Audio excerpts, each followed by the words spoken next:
Prodigal Son. The stories Jesus told us and his dealings with people repeatedly show that Christianity is the world upside down. Here, a young good-for-nothing gets feasted in preference to his well-behaved, hard-working elder brother. God's ways are not our ways, and his thoughts are not our thoughts. Most probably, it was the prodigal's memory of a loving, understanding father that helped him to carry out his brave decision to return home and admit his fault. And his hopes were fulfilled beyond his wildest dreams. Twice, the father gives his reason for this huge celebration. This son was dead and has come back to life. Jesus identifies with the sinner son. He too was dead and came back to life, and we all may follow him there. From the Gospel of Luke. Your brother here was dead and has come to life. He was lost and is found. Imagine you are a servant in a large house. You've been asked to prepare an enormous feast.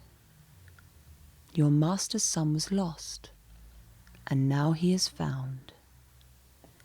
You've been working for your master for some time and have got to know his two sons. One is called David, the other Esau. A few months ago, David left for a faraway country. Everyone was sad, including you. David left with a large purse of money.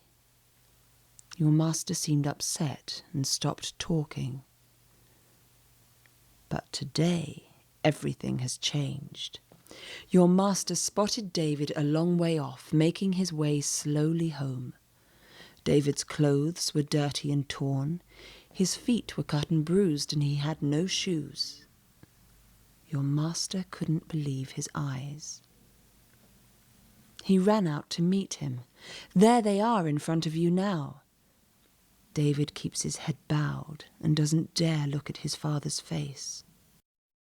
Your master holds David tightly. Nobody speaks. Watch as David goes down on his knees to say sorry. His father touches his shoulder and pulls him to his feet. David is completely forgiven.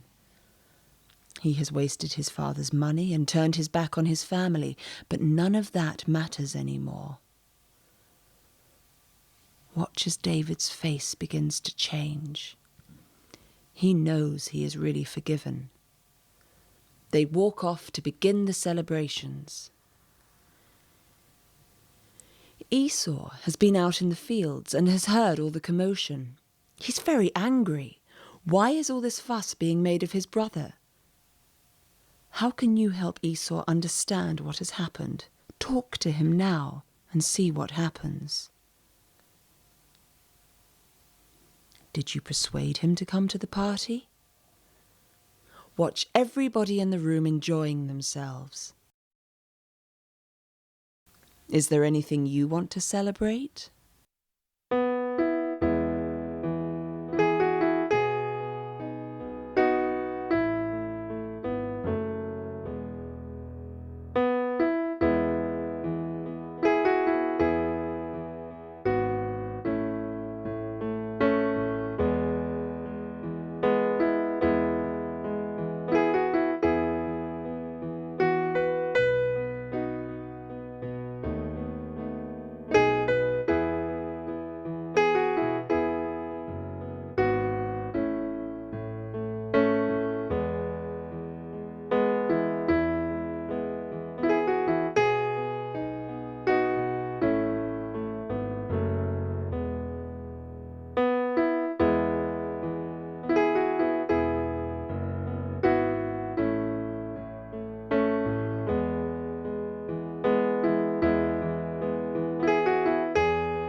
Have you ever felt jealous of someone else?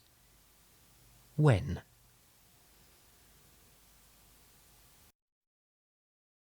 How does it feel when someone else is getting all the praise or attention?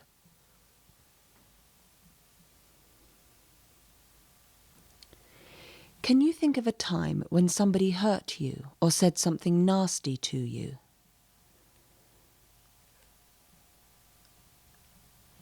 Is it difficult to forgive people who upset and hurt us?